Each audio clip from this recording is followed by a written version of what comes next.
पत्रामध्ये आता पाहणार आहोत सकाळच्या महत्त्वाच्या 100 बातम्या वेगवान स्वरूपात सुरुवात करूयात। बाळासाहेब ठाकरेंच्या जयंतीनिमित्त उबाठा पक्षाचा मेळावा पार पडला। या मेळाव्यातून उद्धव ठाकरेंनी अमित शहांसह उपमुख्यमंत्री शिंदेंवर निशाणा साधला। अमित शहांनी घटनाबाह्य सरकार लादलं, त्यांचा समाचार घेतच राहणार असा इशारा उद्धव ठाकरे यांनी दिलाय। वाघ काय असतो आणि पंजा काय असतो ते त्या काळात दिसेल। मराठी माणसाच्या नादी लागू नका। जिथे औरंगजेबाला झुकवलं तिथे मोदी शहा किस झाड की पत्ती अशा शब्दात उद्धव ठाकरेंनी निशाणा साधलाय। गद्दारांनी वार केला तरी मी संपणार नाही, गद्दारांना गाडूनच संपणार, मैदान सोडेन तर जिंकूनच सोडेन असं म्हणत उद्धव ठाकरेंनी शिवसेनेला आव्हान दिलंय। महापालिका निवडणुकीत आम्हाला गाडायची भाषा करता, एकदा निवडणुका होऊ देत मग बघा कोण कोणाला गाडतं असं म्हणत संजय शिरसाट यांनी उद्धव ठाकरेंच्या टीकेला जोरदार प्रत्युत्तर दिलंय। वेळ आल्यास स्वबळावर लढण्याचा निर्णय घेणार, महापालिकेसाठी कार्यकर्त्यांच्या मनाप्रमाणे निर्णय घेणार असं म्हणत उद्धव ठाकरेंनी महापालिका निवडणुकीसाठी स्वबळाचे संकेत दिले। स्वबळावर निवडणुका लढवण्यासाठी मनगटात ताकद लागते असा टोला एकनाथ शिंदेंनी उद्धव ठाकरेंना लगावलाय। ज्यांनी बाळासाहेबांचे विचार सोडले त्यांची अवस्था ना घरका ना घाटका अशी झाली आहे असंही शिंदे म्हटले। खुर्चीसाठी उद्धव ठाकरेंनी बाळासाहेब ठाकरेंचे विचार सोडले। मोदी शहांवर खालच्या पातळीवर टीका करणाऱ्यांना जनतेनं निवडणुकीत खरी जागा दाखवली अशा शब्दात उपमुख्यमंत्री एकनाथ शिंदेंनी उद्धव ठाकरेंच्या टीकेचा समाचार घेतला। उद्धव ठाकरेंनी कुणालाही इशारा दिला नाही तर कार्यकर्त्यांशी बोलून मगच स्वबळाचा निर्णय होईल असं ते म्हणाले। चर्चा करूनच निर्णय घेतला जाईल असं उबाठा नेते अनिल परब यांनी स्पष्ट केलं। मुख्यमंत्री देवेंद्र फडणवीस दावोसला एकटेच गेले, त्यांनी एकनाथ शिंदेंना सोबत नेलं नाही, त्यामुळे एकनाथ शिंदे रुसून त्यांच्या गावी गेले होते। रुसूबाई रुसू गावात जाऊन बसू अशी मिश्किल टिप्पणी करत उद्धव ठाकरेंनी उपमुख्यमंत्री शिंदेंना टोला लगावलाय। शिवसेना मेळाव्याला आमदार तानाजी सावंत आणि अब्दुल सत्तार उपस्थित राहिले नाहीत। मंत्रिपद न मिळाल्यानं दोघेही नाराज असल्याची चर्चा होती। दरम्यान आता गैरहजेरीमुळे दोघांची नाराजी उघड झाली आहे। शिवसेना उद्धव बाळासाहेब ठाकरेंच्या पक्षाचे माजी आमदार राजन साळवी देखील उबाठाच्या मेळाव्याला उपस्थित राहिले नाहीत आणि त्यामुळे राजन साळवी उबाठा पक्षाला जय महाराष्ट्र करणार असल्याच्या चर्चा रंगू लागल्या। आम्ही सगळे एकत्र काम करतो, मात्र काही लोकांना सत्तेची हवा आहे अशा शब्दात अंबादास दानवे यांनी शिवसेनेवर टीका केली आहे। आम्ही पक्षासाठी काम करतोय, मात्र शिंदेंसोबत गेलेले लोक पक्षासाठी नाही तर सत्तेसाठी काम करतात असंही दानवे म्हटलंय। शिवसेनेवर टीका करणारी तोंड बंद झाली नाहीत तर आगामी काळात 20 ते 2 व्हायला वेळ लागणार नाही असं म्हणत एकनाथ शिंदेंनी ठाकरे गटावर टीकास्त्र सोडलंय। 2.5 वर्ष माझ्यावर टीका झाली, मात्र मी माझ्या कामातून टीकेला उत्तर दिलं असंही शिंदे म्हटलंय। कुठे अडचण आली तर बिनधास्त अधिकाऱ्यांना ठोकून काढा असं वादग्रस्त विधान मनसेचे आमदार राजू पाटील यांनी केलंय। अधिकाऱ्यांवर वचक राहिला पाहिजे असं म्हणत राजू पाटील यांनी पदाधिकाऱ्यांना मार्गदर्शन केलं।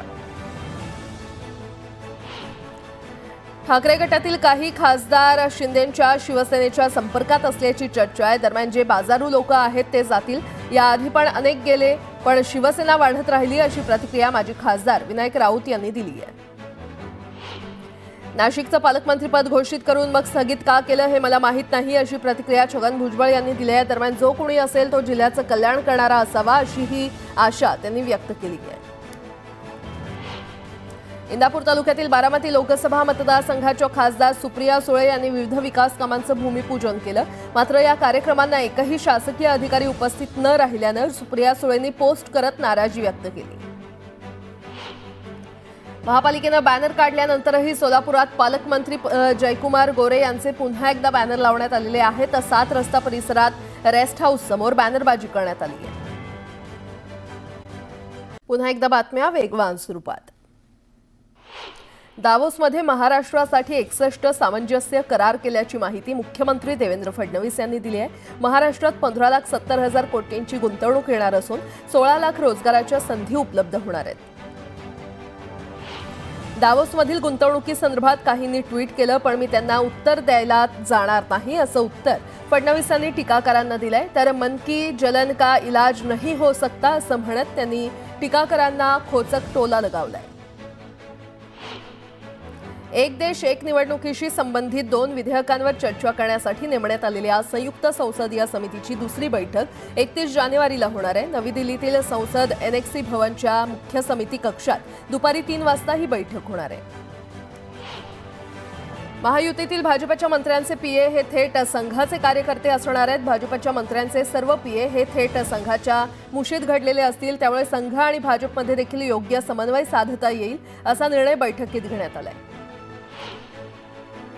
नागपूर महसूल प्रशासनाचं कामकाज आणखी गतीनं व्हावं यासाठी राज्यातील सर्व मोठ्या जिल्ह्यांमध्ये 2 अतिरिक्त जिल्हाधिकारी कार्यालये निर्माण करण्यात येणार आहेत। यासाठी महसूल मंत्री चंद्रशेखर बावनकुळे यांनी पावलं उचलली असून तातडीनं प्रस्ताव तयार करण्याच्या सूचना त्यांनी राज्यातील सर्व विभागीय महसूल आयुक्तांना दिल्या। जन्मदाखले देण्याप्रकरणी मालेगावचे तत्कालीन तहसीलदार नितीन कुमार देवरे, नायब तहसीलदार संदीप धरणकर यांचं निलंबन करण्यात आलंय। रोहिंग्या आणि बांगलादेशी नागरिकांना जन्मदाखले देण्याप्रकरणी राज्यात पहिली कारवाई करण्यात आली आहे। सिडकोकडून ऑनलाईन अर्ज नोंदणी करण्यासह सदनिकांचा प्राधान्यक्रम निवडण्याकरता 31 जानेवारीपर्यंत मुदतवाढ देण्यात आली आहे। जास्तीत जास्त नागरिकांनी या सुवर्ण संधीचा लाभ घेण्याचं आवाहन सिडकोमार्फत करण्यात आलंय। मशिदीवरील लाऊडस्पीकरबाबत हायकोर्टानं मोठा निकाल दिलाय। लाऊडस्पीकरच्या आवाजाविरोधात तक्रार आल्यास पोलिसांनी दखल घ्यावी। पहिल्यांदा समजल्या, दुसऱ्यांदा उल्लंघन केलं तर लाऊडस्पीकर जप्त करा असे थेट आदेश मुंबई हायकोर्टानं दिले।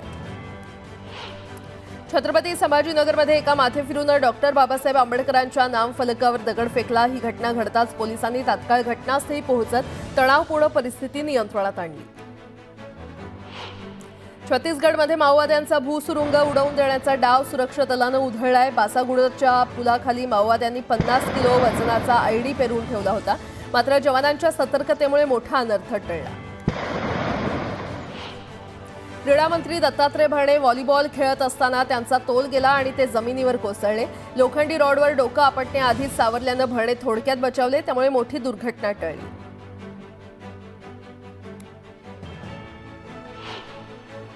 आता एक मोठी बातमी। आगामी स्थानिक स्वराज्य संस्थांच्या निवडणुकीच्या पार्श्वभूमीवर उद्धव ठाकरे हे ॲक्शन मोडवर आले।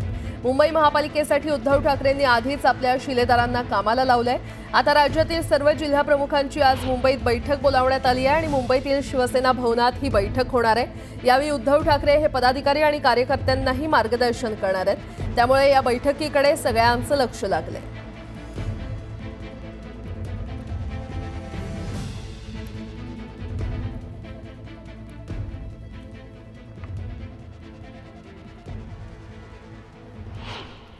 पुण्यातील बीटी कवडे रोड परिसरात दारूच्या नशेत धिंगाणा घालत टोळक्यानं 15 ते 20 वाहनांची तोडफोड केली। याच तरुणांनी हॉटेलमध्ये जाऊनही तोडफोड केल्याचं समोर आलं असून मुंढवा पोलिसांनी 3 जणांना ताब्यात घेतलंय।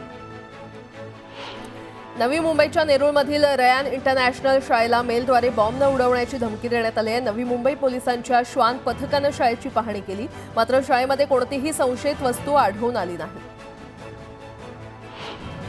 अंबरनाथमध्ये कचरा उचलला जात नसल्यानं शहरात ठिकठिकाणी कचऱ्याचं साम्राज्य निर्माण झालेलं आहे। पालिकेकडून 5 वर्षांसाठी 80 कोटींचं टेंडर काढण्यात आलं होतं, मात्र तरीही ठेकेदार नियमित कचरा उचलत नसल्याचं समोर आलंय। नालासोपाऱ्यातील अनधिकृत इमारतींवर तोडक कारवाईला सुरुवात झालेली आहे। न्यायालयाच्या आदेशानंतर 41 इमारती तोडण्याचे आदेश न्यायालयानं दिले होते। त्यातील 34 इमारतींवर हातोडा चालवण्यात आलेला आहे। तर दरम्यान नागरिकांनी याविरोधात संताप व्यक्त केलाय। दागिने ठेवून घरं घेतली आहेत, त्यामुळे घराच्या बदल्यात घरं द्या अशी मागणी जोर धरू लागली आहे। पुणे मनपामध्ये नव्यानं समाविष्ट झालेल्या गावांमध्ये आजही दूषित पाणी पुरवठा होत असल्यानं जीबीएसच्या प्रादुर्भावाचा धोका वाढलाय आणि या पार्श्वभूमीवर पालिका आयुक्तांनी धायरी, किरकटवाडी, नांदेड, खडकवासला, नांदोशी आणि नर्हे या भागाचा दौरा केला। पुण्यामध्ये गुइलेन बॅरे सिंड्रोमची रुग्णसंख्या वाढलेली आहे। दूषित पाणी अथवा अन्नातून हा संसर्ग होत असल्यानं काळजी घेण्याचं आवाहन आरोग्य विभागानं केलंय। काही रुग्णांच्या तपासणीमध्ये त्यांना या जीवाणूचा संसर्ग झाल्याचं निष्पन्न झालंय। पुणे शहरात आणि ग्रामीण भागात जीबीएस रुग्णांची संख्या 67 वर पोहोचली आहे। त्यापैकी 13 रुग्ण कृत्रिम श्वासोच्छवास यंत्रणेवर आहेत। दरम्यान महापालिकेची तोकडी आरोग्य सेवा पुन्हा एकदा चव्हाट्यावर आली आहे, कारण या रुग्णांपैकी एकही रुग्ण महापालिकेच्या रुग्णालयामध्ये उपचार घेत नाही।